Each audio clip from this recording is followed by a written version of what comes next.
Halo semuanya, saat ini akan dijelaskan tentang analisis regresi berganda dengan menggunakan Minitab.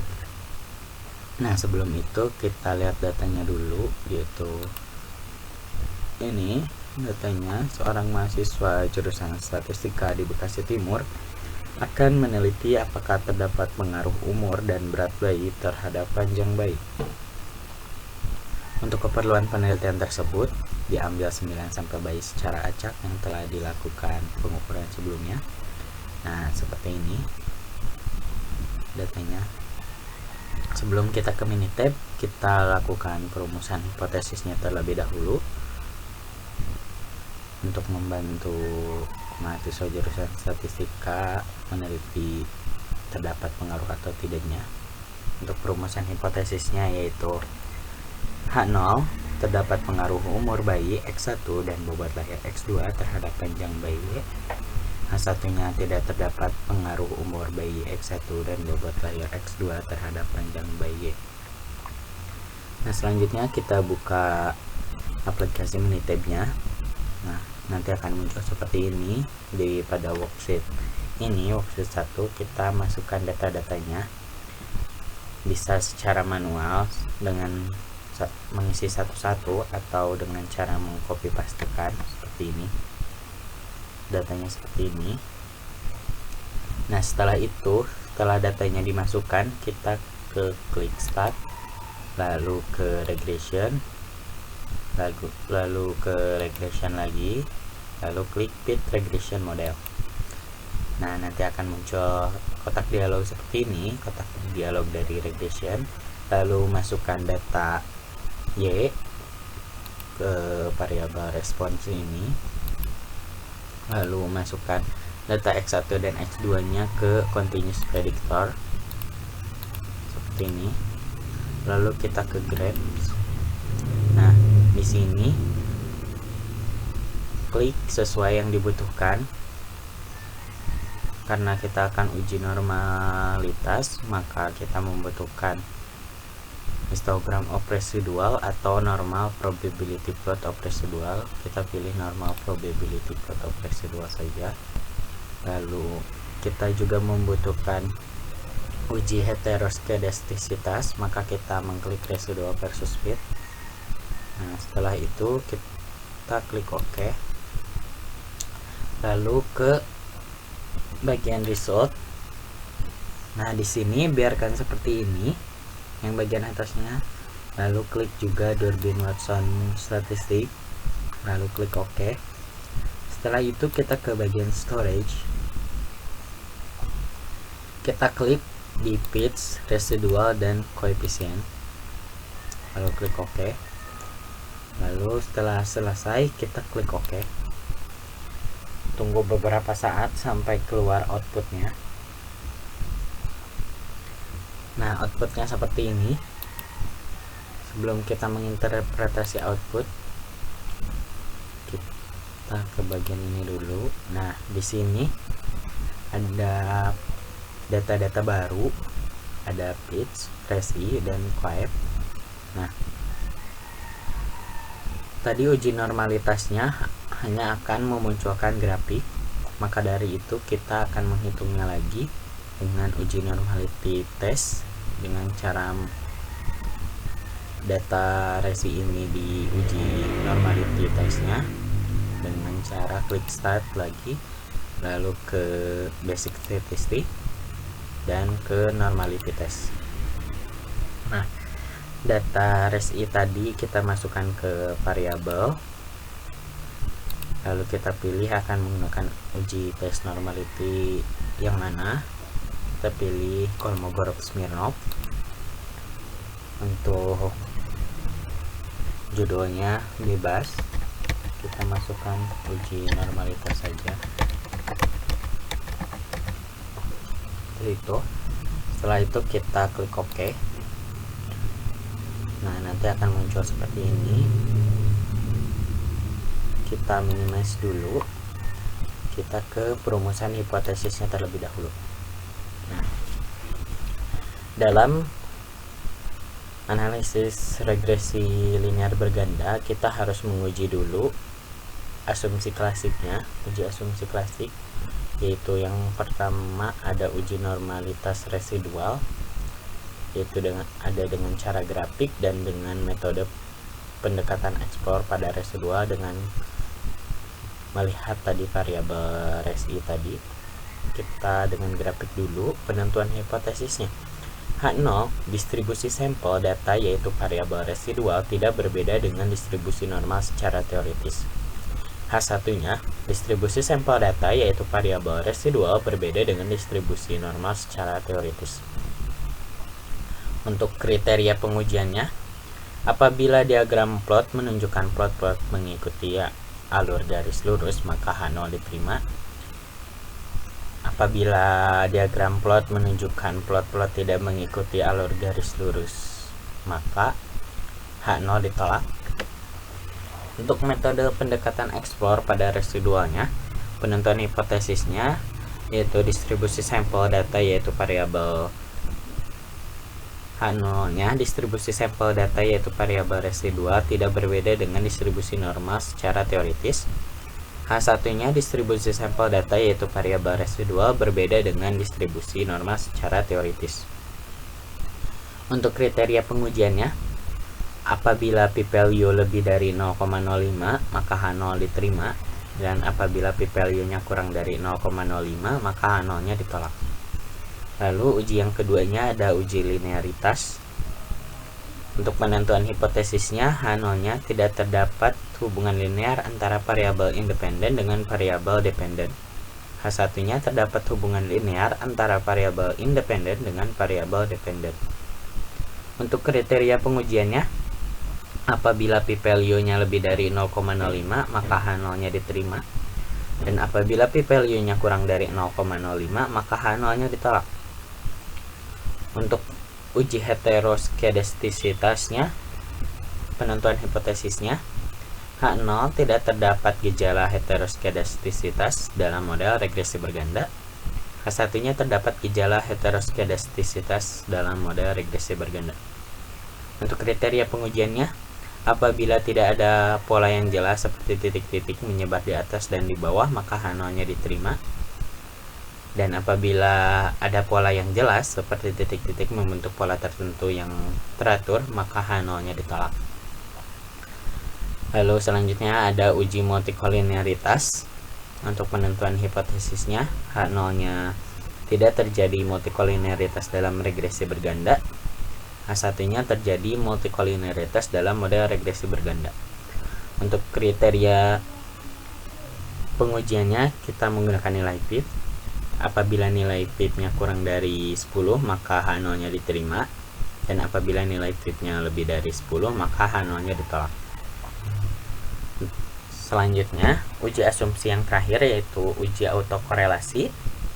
Untuk penentuan hipotesisnya yaitu H0-nya tidak terjadi autokorelasi dalam model regresi berganda. H1-nya terjadi autokorelasi dalam model regresi berganda. Untuk kriteria pengujiannya, yang pertama, apabila nilai D atau Durbin Watson-nya terletak antara DU dan 4 dikurangi DU, maka H0-nya diterima. Yang kedua, apabila nilai D Durbin Watson lebih kecil dari DL atau lebih besar dari 4 dikurangi DL, maka H0-nya ditolak. Yang ketiga, apabila nilai D Durbin Watson-nya terletak antara DL dan DU atau di antara 4 dikurangi DU dan 4 dikurangi DL, maka kita tidak menghasilkan kesimpulan. Nah, kita balik lagi ke Minitab. Kita uji asumsi klasiknya terlebih dahulu. Kita ke bagian norm plot of residual. Nah, yang ini akan muncul diagram seperti ini. Ini menunjukkan bahwa plot-plot ini mengikuti garis lurus, dan hal itu berarti H0-nya diterima, yang artinya distribusi sampel data yaitu variabel residualnya tidak berbeda dengan distribusi normal secara teoritis. Nah, untuk uji normalitas yang tadi dengan Kolmogorov-Smirnov, kita lihat di sini diagramnya masih sama seperti yang tadi. Untuk itu kita fokus ke bagian kotak yang kecil ini. kita lihat p-value-nya lebih dari 0,150. Hal itu menunjukkan H0-nya diterima dan dapat disimpulkan bahwa distribusi sampel data yaitu variabel residual tidak berbeda dengan distribusi normal secara teoritis. Artinya dengan grafik dan dengan variabel resi tadi kita dapatkan kesimpulan yang sama, yaitu distribusi sampelnya tidak berbeda dengan distribusi normal secara teoritis. Nah, kita minimize lagi, kita ke bagian analysis of variance. Nah, di sini kita akan melihat uji linearitasnya. Nah, pada hasil output ini kita lihat bahwa p-value-nya sebesar 0,0000, dimana kurang dari 0,05, dan itu berarti H0-nya ditolak, dan dapat disimpulkan bahwa variabel independen X1 dan X2-nya memiliki hubungan linear dengan variabel dependen atau Y. Nah, selanjutnya kita uji heteroskedastisitas dengan melihat grafik ini, residual versus speed. Nah, kita lihat di sini bahwa titik-titiknya ini menyebar merata di atas dan di bawah sumbu 0, akan tetapi tidak memiliki pola tertentu seperti ini, acak-acakan seperti ini. Hal itu menunjukkan bahwa H0-nya diterima dan dapat disimpulkan bahwa tidak terdapat gejala heteroskedastisitas. Nah, selanjutnya kita ke bagian koefisien. Nah, di sini kita akan mendapatkan output nilai pips, yaitu X1 nya 1,40 dan X2 nya sama, yaitu 1,40 1,40 maksudnya saya 1 dan 1,40. Hal itu menunjukkan bahwa nilai pip-nya ini kurang dari 10 dan artinya cukup bukti untuk menerima H0, sehingga dapat disimpulkan bahwa tidak terdapat gejala multikolinearitas. Selanjutnya kita uji autokorelasinya.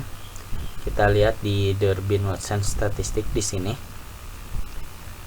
Kita lihat nilai Durbin-Watson-nya sebesar 1,622223. Nah, kita bandingkan dengan Durbin-Watson tabel. Di sini kita dapatkan K-nya sama dengan 2 dari variabel independen dan 9 dari banyaknya responden. Nah, di sini didapatkan DL-nya sebesar 0,6291 dan DU-nya 1,6993. Itu artinya nilai Durbin-Watson ini berada di antara nilai DL dan DU, karena dia lebih dari DL dan dia kurang dari DU. Maka dari sini kita tidak dapat kesimpulan. Maka dari itu uji autokorelasinya belum terpenuhi. Agar bisa terpenuhi, kita menggunakan uji rantes, yaitu dengan cara mengklik start, lalu ke bagian non-parametrics, lalu klik rantes. Nah, di sini kita masukkan data resi tadi dengan ke variabel di sini. Nah, ini biarkan seperti ini, lalu kita klik OK. Nah, kita dapatkan di sini outputnya seperti ini. Tapi sebelum itu kita perumusan hipotesisnya terlebih dahulu dengan uji rantes, uji autokorelasi dengan rantes. Ini penentuan hipotesisnya, yaitu H0 tidak terjadi autokorelasi dalam model regresi berganda, H1-nya terjadi autokorelasi dalam model regresi berganda. Untuk kriteria pengujiannya, apabila p-value lebih dari 0,05 maka H0-nya diterima, dan apabila p-value-nya kurang dari 0,05 maka H0-nya ditolak. Nah, kita balik lagi ke Minitab. Kita lihat p-value-nya di sini sebesar 0,748. Hal itu menunjukkan bahwa p-value-nya ini lebih dari 0,05 dan artinya cukup bukti untuk menerima H0. yang menyatakan bahwa tidak terdapat gejala autokorelasi. Dengan demikian, masalah autokorelasi yang tidak dapat disimpulkan tadi dengan Durbin-Watson dapat teratasi melalui uji rantes, sehingga analisis regresi linear berganda kita dapat dilanjutkan. Karena kelima asumsi klasik yaitu uji normalitas, linearitas, heteroskedastisitas, multikolinearitas, dan autokorelasinya telah terpenuhi, maka analisis regresi linear berganda dapat kita lanjutkan. Nah, di sini kita ke bagian persamaan regresinya, yaitu regression equation. Nah, di sini kita dapat Y sama dengan 20,11 ditambah 0,4136 X1 ditambah 2,025 X2. Nah, dari persamaan regresi ini dapat disimpulkan bahwa apabila variabel lain bernilai konstan, maka nilai Y akan berubah dengan sendirinya sebesar nilai konstantanya, yaitu 20,11. Yang kedua, apabila variabel lain bernilai konstan, nilai Y akan berubah sebesar plus 0,4136 setiap satu satuan X1, dan apabila variabel lain bernilai konstan, maka nilai Y akan berubah sebesar plus 2,025 setiap satuan X2. Selanjutnya kita ke bagian model summary. Nah, di sini kita akan uji koefisien korelasi bergandanya. Di sini dari output ini kita dapatkan nilai koefisien determinasi atau R-square-nya sebesar 98,82%.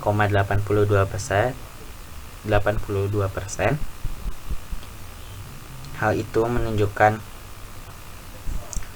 bahwa angka tersebut mengandung arti variabel X1 dan X2-nya secara simultan atau bersama-sama berpengaruh terhadap variabel Y-nya sebesar 98,82%.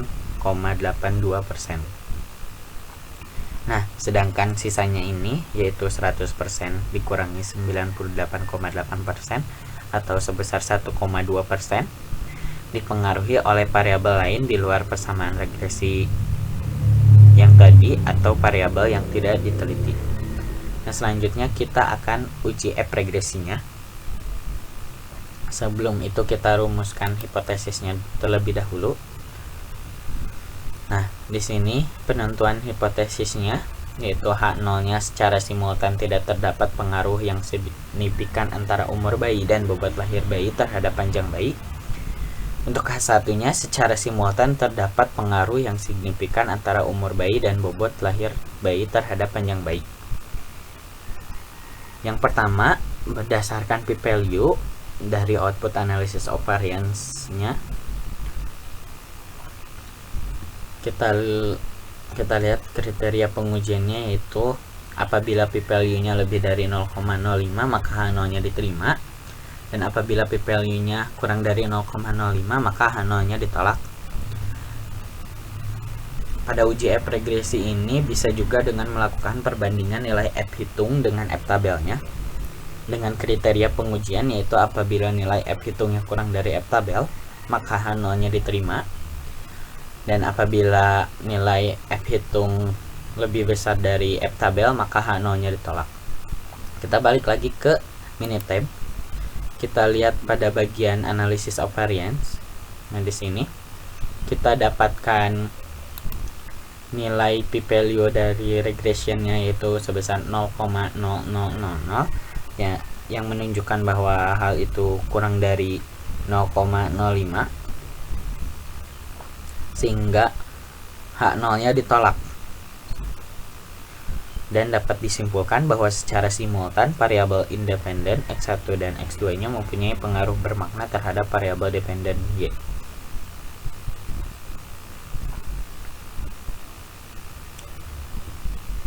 Selanjutnya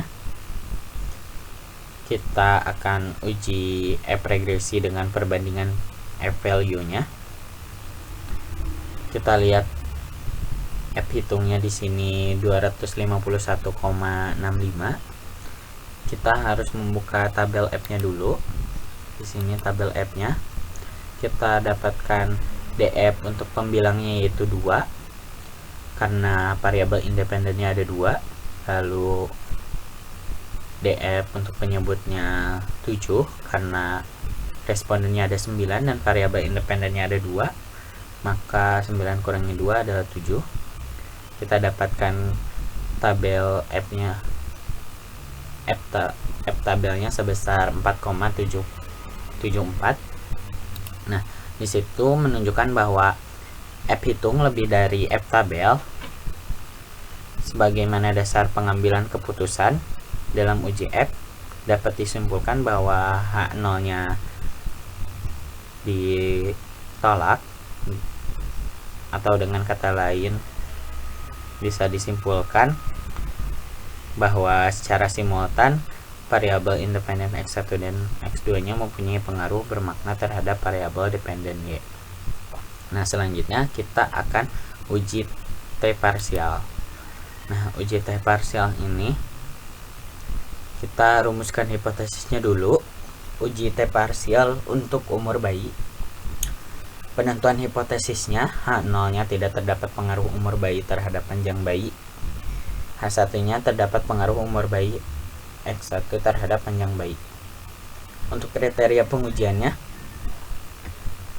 bisa berdasarkan p-value dan bisa berdasarkan perbandingan nilai T hitung. Untuk berdasarkan p-value nya, apabila p-value lebih dari 0,05 maka H0 nya diterima, dan apabila p-value nya kurang dari 0,05 maka H0 nya ditolak.